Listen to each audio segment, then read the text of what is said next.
About a year ago, I paid $5,000 for this Toyota Land Cruiser. At the time, it was Australia's cheapest 1HD FTE powered cruiser. There was, however, one catch. The whole car had gone underwater and looked like this. Any sane person would have written this car off, but I was determined to own my very own running 1HD FTE. And I also knew I had an ace up my sleeve in the form of Davo the Mechanical Wizard, and with his expertise and my ability to do what he tells me to, plus hours of work, we managed to get this car up and running again.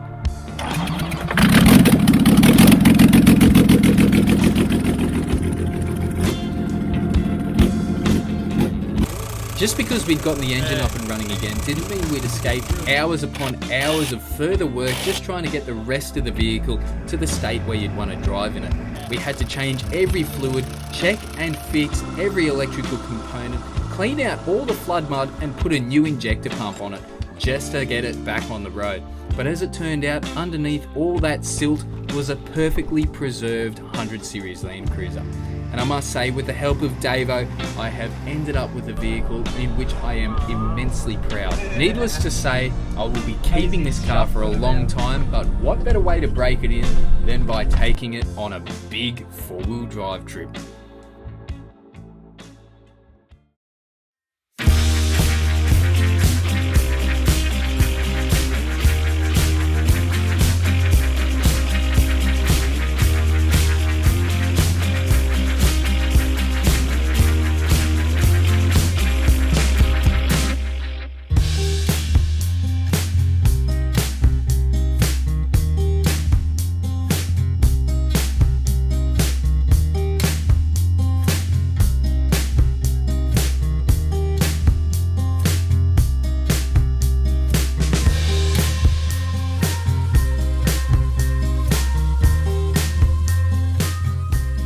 On this full-bore adventure, we'd be heading south from the Northern Rivers to check out the most iconic four-wheel drive locations that this state has to offer. Now, the car I'd be taking on this trip is Hefty, the flooded 100 Series Land Cruiser. Now, since I've gotten it on the road, I've added a 2-inch lift kit and a set of 33-inch all-terrain tyres. So in the grand scheme of things, it's a pretty mundane four-wheel drive build, but what a better way to test it out than by sending it straight to the Watagans and the Lithgow region to see exactly what this car is made of. Along for this adventure is, of course, Double Diff Lock Davo the Mechanical Wizard in his Thong Slap dispenser, Graham Paddo in TI Patrol number 1, of course Brondon in his KZJ 78 that some say was owned by the Yakuza, Jared Mr. Nelson himself in TI Patrol number 2. Up next is Dan in one of the coolest and most driven Pajero sports kicking around, Paul the Living Legend in his NP Pajero, and last but not least, Pete in TI Patrol number 3.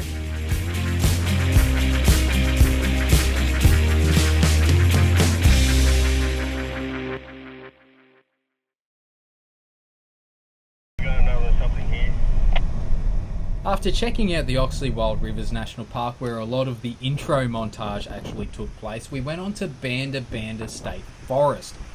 In here we followed a lot of the extremely unused forestry tracks, and this is where the weather took a turn for the worse. The tracks were littered with debris and fallen trees, and the pace was extremely slow.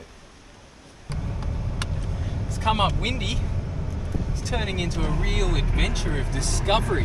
Hope no one scores a puncher from that. It was along this track in the middle of nowhere where things started to turn pear-shaped, because Brendan in his 78 Series Cruiser started hearing a funny clunking noise from the rear end. What? You good back there, Brendan? I just turned my radio down because I've just got a noise coming from the back of my car. So we've spent about half a day driving down this track here in the middle of sort of a forestry area, and we've come across this tree, and we don't have a chainsaw that's big enough to chop through it. We had 2 winches hooked up to it and it didn't even budge, so we might be backtracking. You're looking wet. I am. You wet.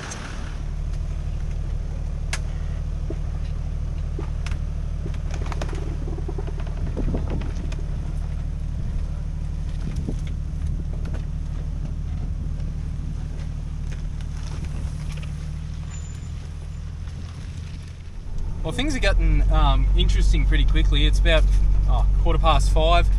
Starting to get dark, so stuff's getting difficult to see. It's been raining all day, just drizzling something fierce. And Brendan's diff, his rear diff, is really carking it. It's starting to make some horrible noises. Now, we've been climbing out of here for a while now, and it's putting a lot of load on that diff, so we reckon it's lost a tooth and it's just caused a chain reaction inside the diff housing, so it's just starting to munch itself up. What Dave's going to do is he's going to hook his V8 76 series cruiser up to the 78 to try and tow it and keep a fair amount of load off that diff. But we're sort of left with a predicament because we're only 3 days into this trip and we've already had a major failure.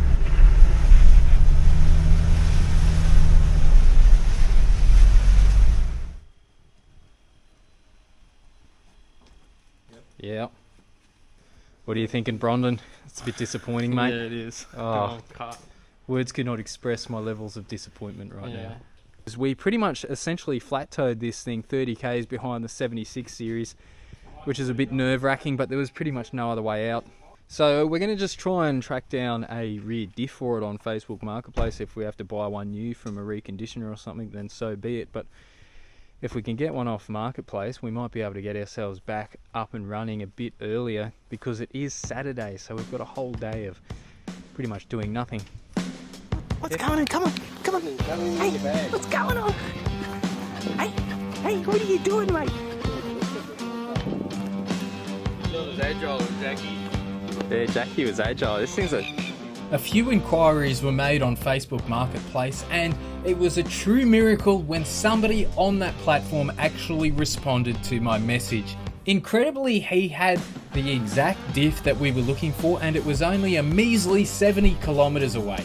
So I made the trip down to pick up the second-hand diff, brought it back whilst Davo and Brendan were removing his, and we managed to slap this diff in and really only lost ourselves one morning. Sadly though, nobody actually managed to get a photo or even a piece of video of the diff, which had actually blown about 2 to 3 teeth off of it. So it was pretty lucky that it didn't absolutely munch itself into a million bits and seize solid. What's going on, fella? Got the dip back in. Got the diff back in. And back on the road, mate. She was on dire straits. Must feel good to have it back on the road. And now you got the world's crappiest LSD. Yeah, she does whine a little bit. A little bit. Not even leaking any oil.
On the way to Gloucester Tops to our next campsite, we came across a series of creek crossings which were swollen by the recent rains.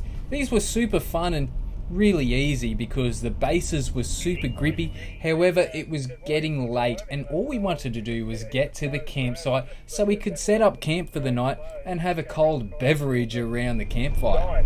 Right, that was unexpectedly deep. That was awesome.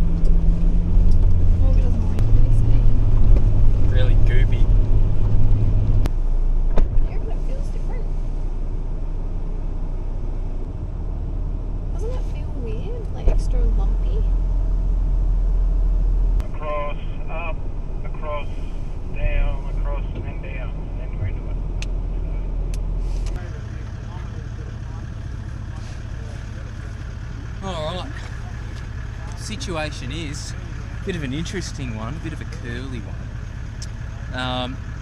We're trying to find camp. We're in Gloucester Tops or something like that. Drove through a really deep ford, and I'd noticed earlier that my fan clutch, the viscous fan hub, had seized up on it, and it was sort of starting to make a bit of a fan roary noise, kind of like an XF Falcon. Anyway, I thought, look, it's better the fan be seized than be loose, so didn't really think much about it. Drove through a really deep river crossing. Fan has gone straight through the radiator. Now the thing that sucks about this is we're in the middle of absolutely nowhere, and also that radiator was dead new. I'd literally only put it in probably about 2 weeks ago, so not only do I have to buy a new radiator, I have to buy a new fan and a new fan hub. So I'm spitting chips at the moment, but anyway, there's not much you can do about it. We've just got to get out of here and chuck a new radiator in a truck down a Repco or something and see how we go.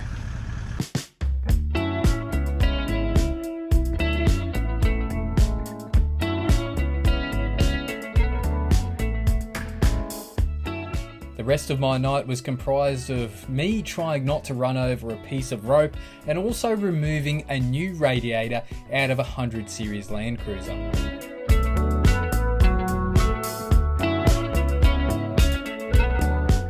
I'm super lucky that Davo, the mechanical wizard, never leaves the house without a tube of DevCon on him, so we were able to remove the radiator and glue it up just so we could put it back in the next morning and drive to the nearest town.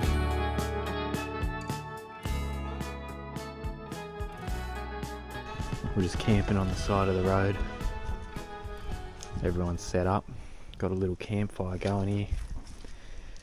And the radiator's cooking to try and harden that epoxy up for the morning. Oh well, good fun.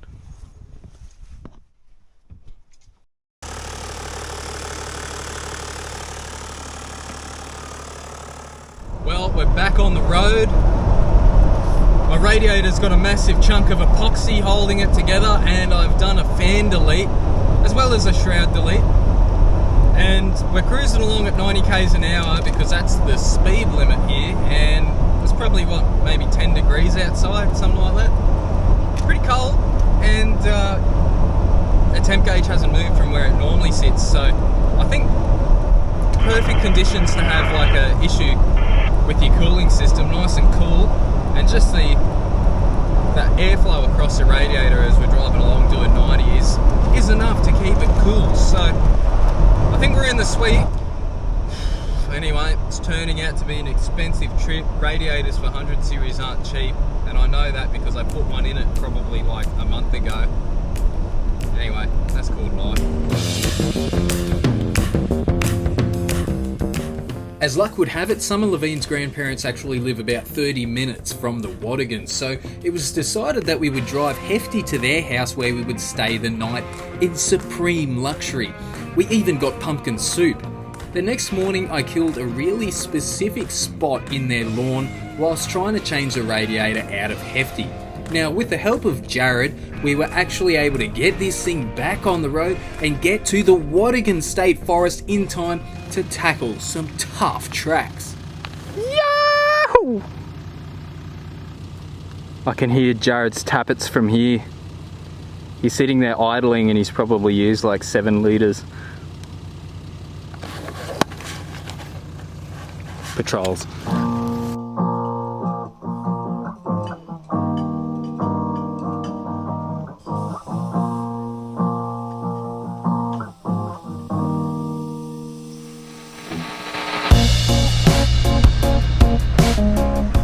The first track was probably about a stone's throw away from camp, and it was pretty stout and also grouse. This is pretty much the first time I'd ever taken Hefty four-wheel driving, and I gotta say straight off the bat, all-terrain tyres suck in the mud.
Now the next track on our list was one called CPT 80. Now this track is really well known around these parts and I can see why. It's got an excellent array of four-wheel drive challenges ranging from this flexi section that Dave's currently doing, right down to little mud puddles such as this one that Brendan's about to drive through. Nice. Good drive, mate. Leading up to the trip, it had been raining quite a bit. Now the ground's high clay content just turned into an absolute quagmire, as Pete is about to find out. I'm feeling exceedingly thick.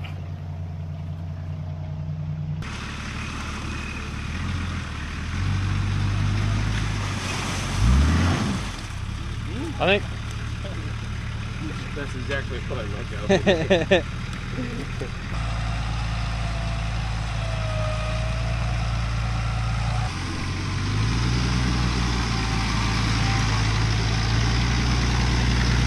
Now that Pete's front wheel bearings were nicely injected with valve grinding paste, it was time to drive around that puddle instead of going through it.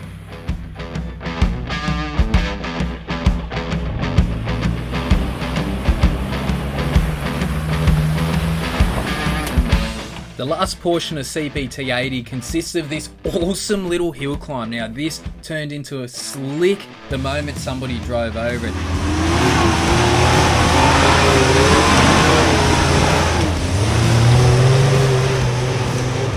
Now Jared unleashed all of the push rods that TB45 has to offer and he drove this track really nicely.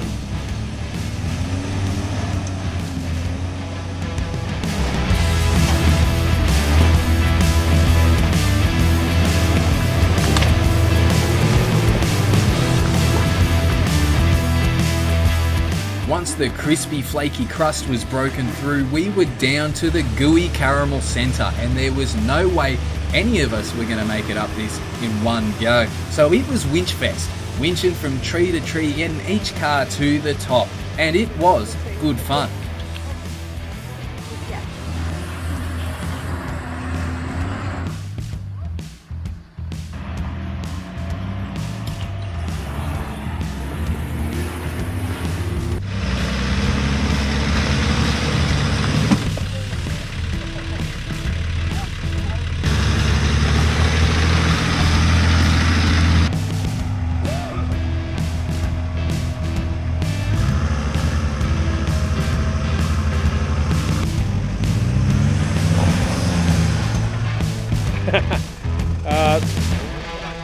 Bit of right, a little bit of power.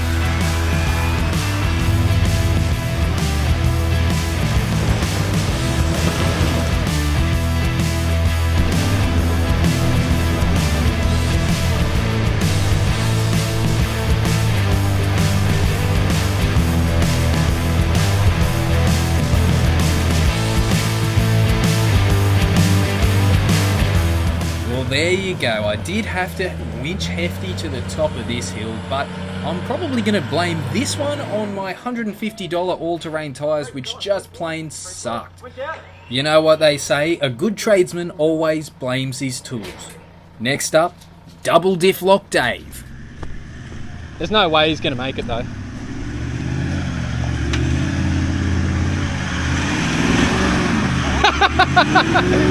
Yeah, Dave!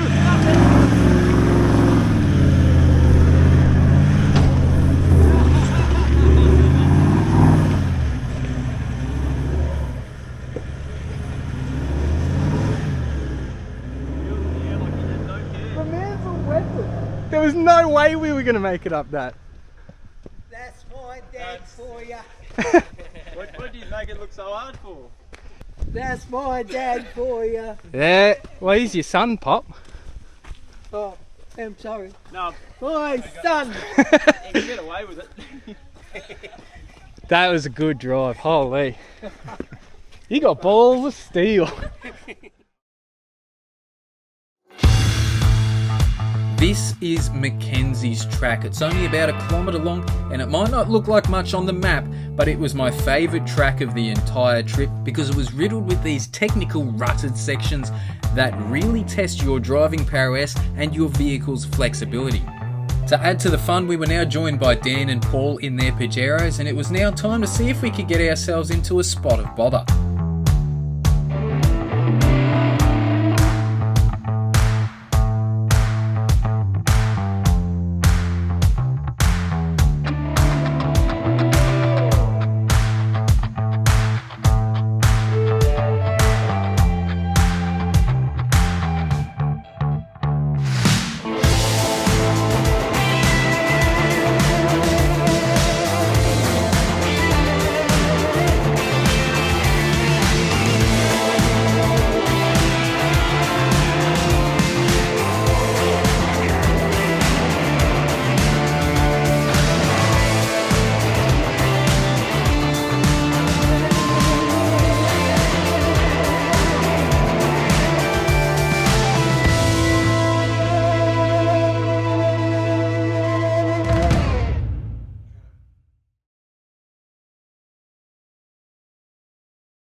What do we call this manoeuvre, Graham? This is, I'll be right, I don't need a spotter.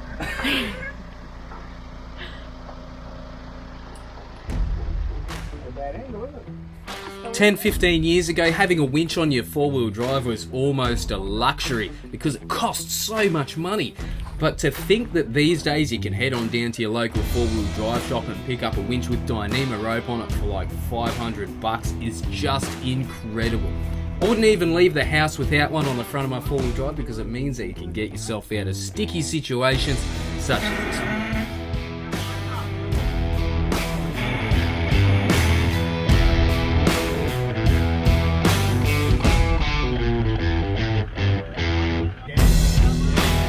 Having a good spotter out the front of your four-wheel drive in situations like this is invaluable, especially when you're wheeling a four-wheel drive that is actually worth something along tracks that it really probably shouldn't be on. But that said, that's how you get out there and have a good time without ruining too much stuff.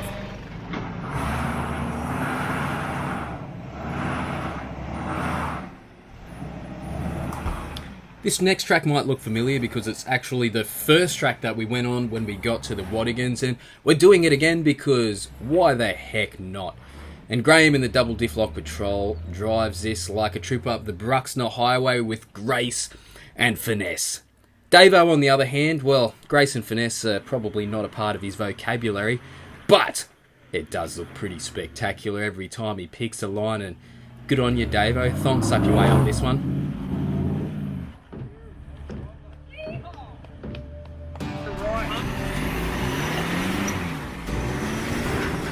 I'm guessing if you press the right combinations of buttons on the dashboard of the Pajero Sport, you could probably drive up anything. But that said, good drive, mate. Hey, Graham, when did you get a lead? Keep going, mate. After me, after me. That's it. Put it left, put it left, put it left. With half a day left in the Watagans, we found ourselves searching for tough tracks, and the Watagans, well, it doesn't let up. There's all sorts of gnarly, rocky, ruddy hill climbs that you can try your hand at, and if you got a good spotter, you can pretty much do anything. If you don't listen to your spotter, you might end up like Brendo Dave, here. I wonder if he turned left and round. Right and down, right and down. Yep, keep going. Yep.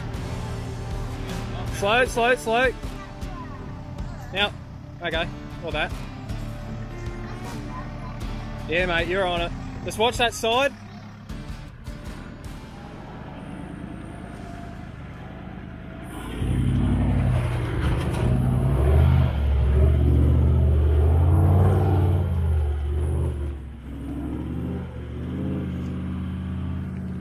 I'm jealous about that noise.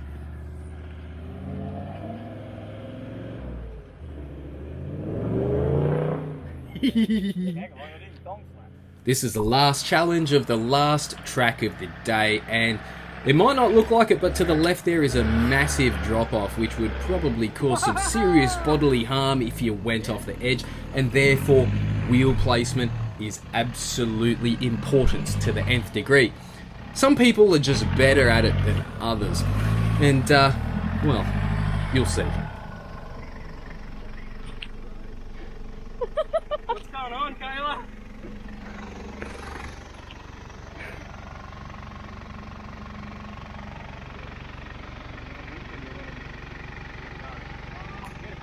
No, keep going. Let's get down a bit, drive a bit.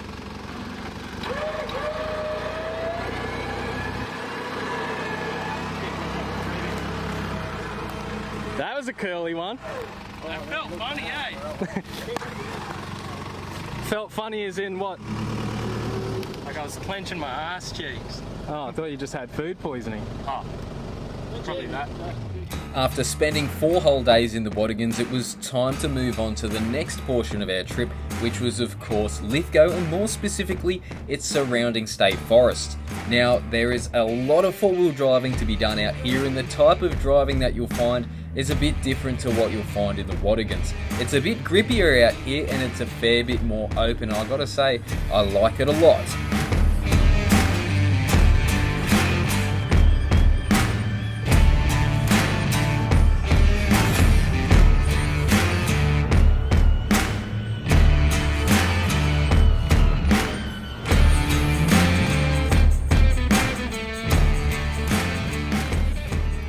Dan obviously has his Pajero Sport set to Lithgow mode because it does it fairly easily. Now this hill is also pretty deceptive because it's quite steep and the ground is super greasy as well.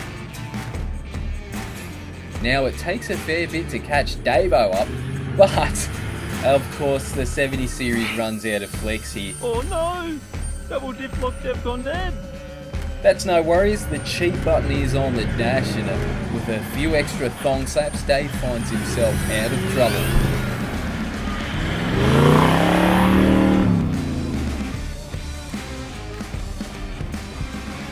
The 275 cubic inch crossflow powered land yacht is absolutely making mincemeat of this hill, and is a testament to the fact that this car is set up really nicely to be both a tourer and an off-road weapon.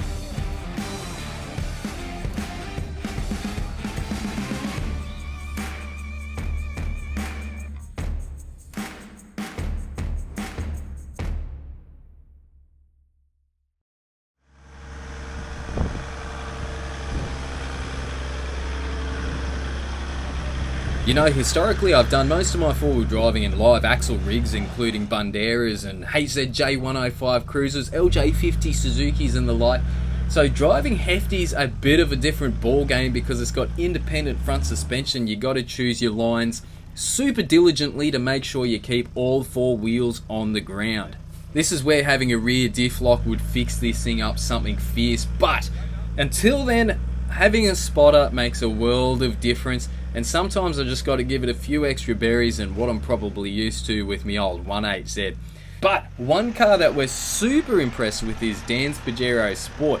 Now, I'm not much on new 4-wheel drives, but this thing continues to surprise, especially when you lock that rear diff and press the right buttons on the dash. It'll go places you wouldn't expect.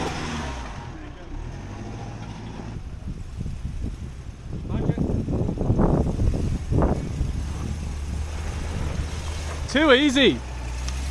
Now, Lithgow is situated in the Blue Mountains, which means that it's not all about 4-wheel driving. So when you're done tackling the tough tracks, you can go find yourself an excellent bushwalk or find an awesome view to go and stare at.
as a Northern Rivers fella, this is extremely alien to me. Check it out. Whoa! That's ice! That is so satisfying. Oh, that's cold. Yeah! This is awesome because as a man, I just inherently want to smash things, but when you smash things, people get mad at you.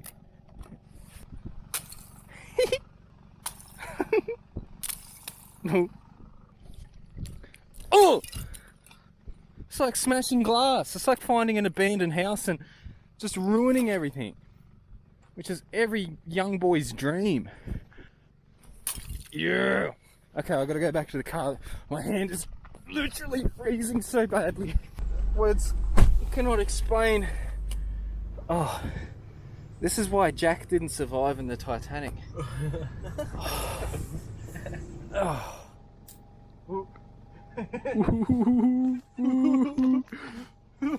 You like a little kid, man. Never seen ice. That's magic, bro. What? Bro, it's floating.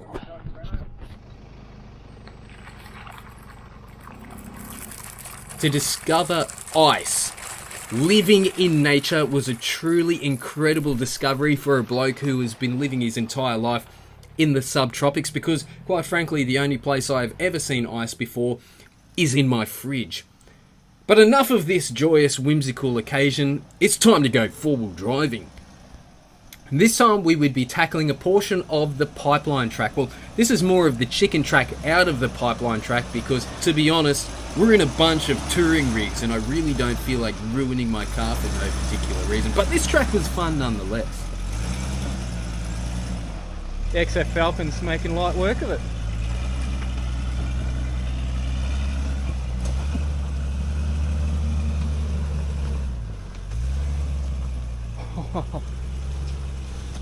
Nice. Yeah, right, I'll have to give that a go. You want to try the ruts?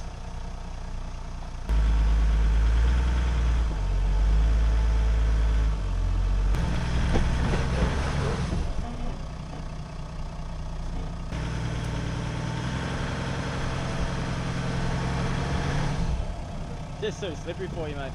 Yeah, I'll just winch it. Yeah, good call. Not too much, trust me. Stay on it, stay on that. Ready? Yeah, boy.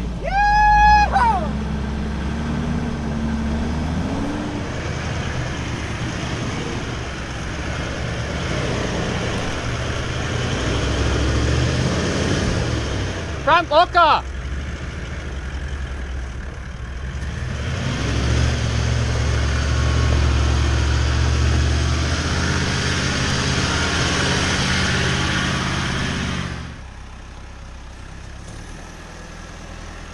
Ah.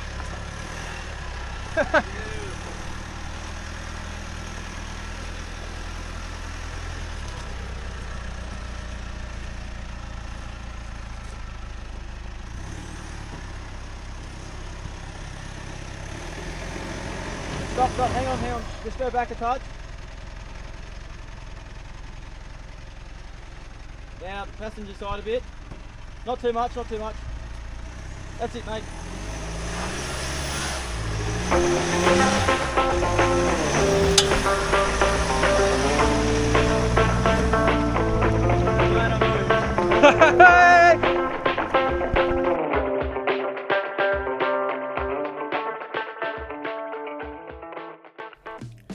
After about 4 days in the Lithgow region and after having tackled as many tough tracks as we were game to drive, it was that unfortunate part of the trip where we had to turn the wagons around and start heading home.